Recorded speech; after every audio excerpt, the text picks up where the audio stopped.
One of the things as I travel around this country and try to perform and, not indoctrinate people like some comedy shows seem to be doing these days.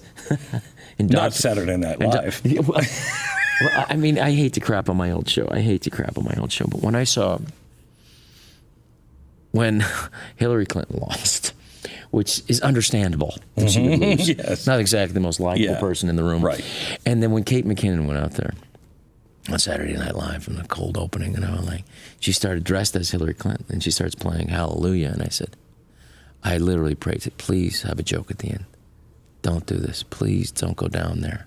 And there was no joke at the end, and I went, it's over. It's over. These not going to come back. Can Hollywood come back?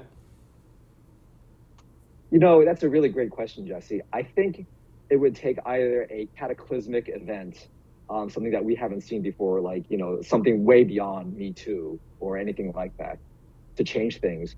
Or you need a really fundamental change in leadership. And I say that because what you're seeing with a company like Warner Brothers Discovery, you're seeing huge changes in that corporation because of a change in leadership. You're seeing huge changes at CNN that we wouldn't have thought would happen in our lifetime. You're seeing the cancellation of woke movies like Batgirl. And that's all because the people at the top change. So I think Hollywood can change. We should be optimistic as conservatives that the show business industry can evolve, can, get itself out of this woke, hole. And, but it takes a huge shift at the top, because you have to remember Hollywood is just a business. And like so many businesses, people are sheep, and they'll follow management if management is, comes down hard enough. And that's what you're seeing in companies like Warner Brothers now. So I think that's a great example of what could possibly happen in Hollywood if the right people take charge and make the right decisions and decide to appeal to all Americans rather than just a tiny sliver of American. David, who is the leadership in Hollywood? A lot of people, myself included, don't understand the power structure. Is it the actors we see? I'm assuming those are I know I've heard the names, but those are classified as production companies like Warner Brothers. And who are these leaders? Right. So that's another great question. The leaders fall into two general categories. One are the studio executives. So you have people like David Zaslav at Warner Brothers Discovery. And then you have people who run the talent agencies. So there are people like, the Kevin Huvains of the world and the Ari Emanuels of the world.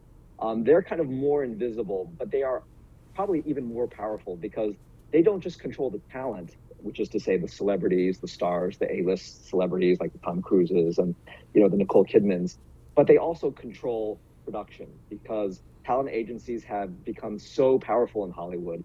A lot of people don't know this. They become so powerful in Hollywood that they don't just control the talent, they control the means of production, how money flows in Hollywood, how deals are made in Hollywood, who gets to work with whom, which studios get the best stars, which studios have access to the stars. They're really gatekeepers in many ways. They're the gatekeepers and probably the most powerful people in Hollywood.